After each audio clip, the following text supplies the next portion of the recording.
Okay. See if I can make this work. All right, and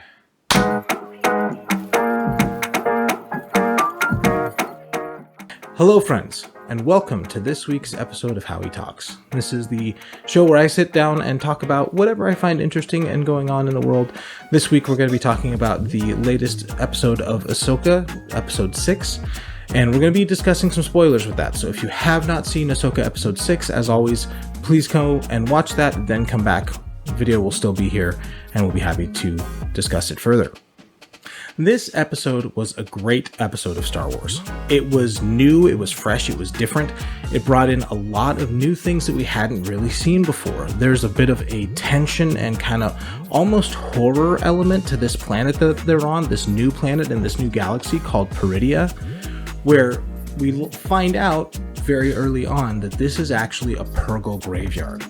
There's this great shot when they're coming in and they have a ring around the planet, and you think, oh, that's just a standard asteroid ring, something like that. No, it's Purrgil bones. It's all Purrgil bones, and it's a graveyard of Purrgil, which I thought was really, really fascinating and a really cool choice. And I love the idea that they're on this adventure going to this new planet.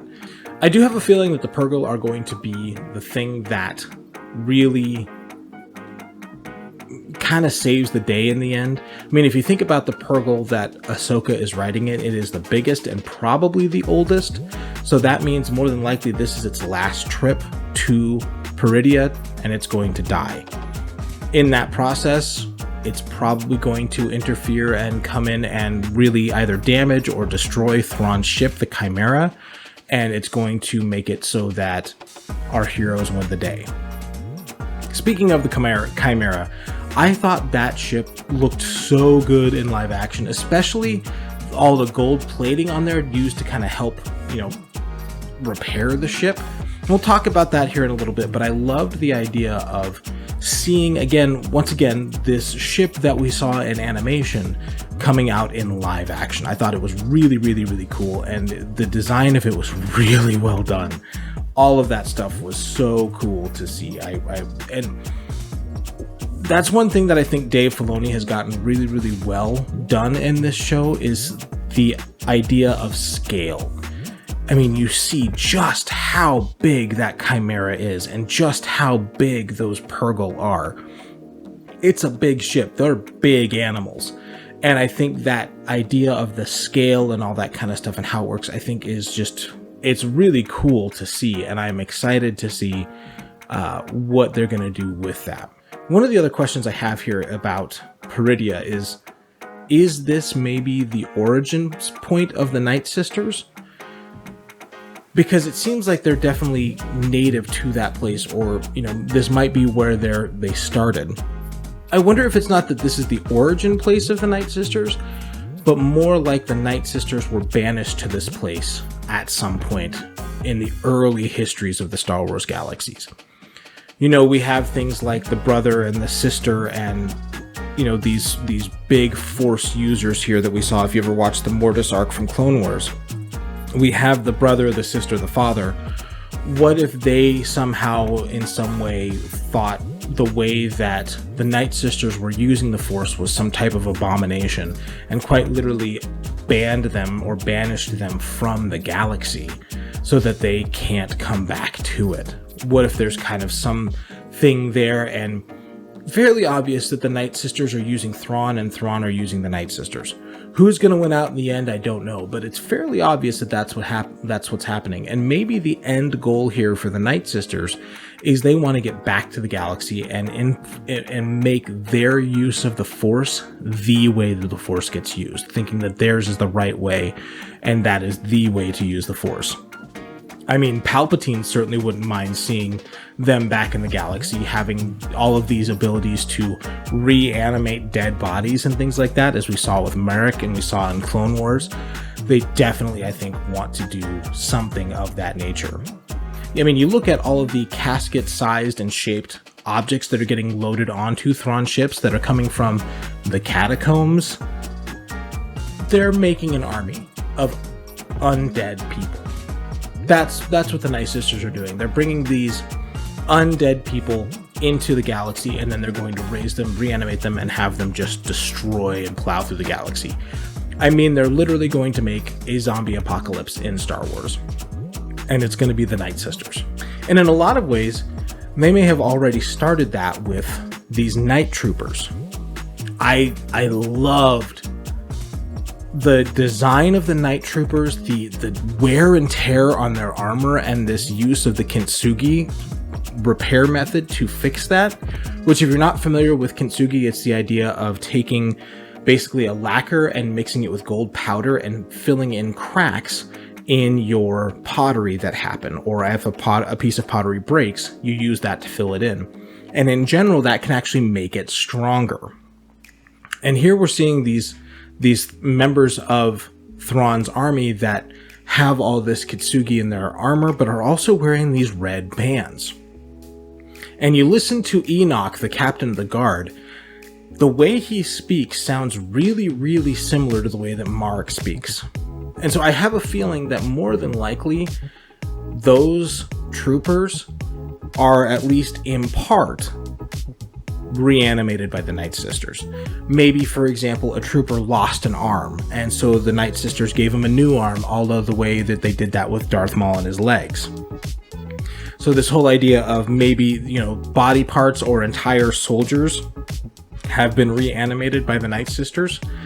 And I really think that's part of what those red bands are there for. The red bands are there to help basically transfer the Night Sister force magic into their bodies to maintain whatever healing or whatever reanimation it is that they have going on there. And that really makes you wonder who's really in charge of these Night Troopers. Is it Thrawn or is it the Night Sisters? That's the big question. Which one is going to be the one that's in charge? And I really want to see what that's going to look like in the next series here. I'm very excited to see that. The other thing that happened in this episode that I thought was really good was we finally got to see Ezra and Sabine reunited. And I love the way that Ezra looked in the show with the beard, but he had the same scars on his cheek. They had the same, hairstyle. It was fantastic, and loved seeing him still alive. I thought it was so good. And the thing that I really liked about this was in this moment, we had this really real moment of joy and gladness to see them. And then there's this secret, this shame that Sabine has because of how she got there. I think that's the biggest theme of this entire show is shame and self-healing and forgiveness. And forgiveness of yourself, acceptance of your mistakes. I think in the moment when Sabine gave the map to Baylan Skoll, she had this thought of, I can't be alone, the ends are going to justify the means. But now that she's gotten here and met Ezra, she's ashamed of the choice that she made.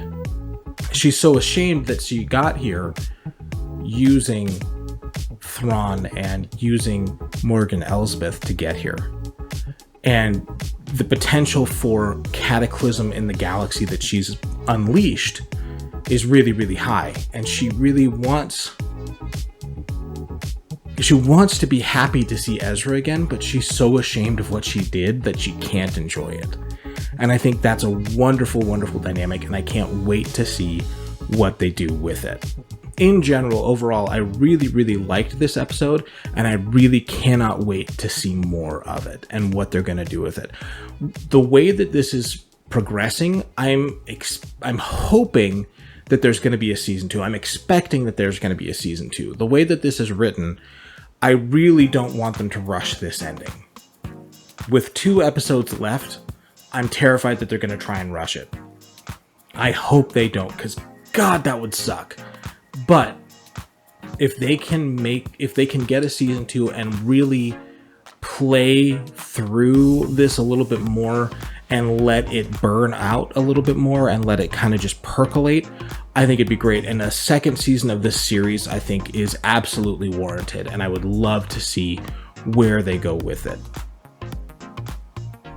This episode and the last episode especially, The last episode was for fans. Episode 5 was a fan service show.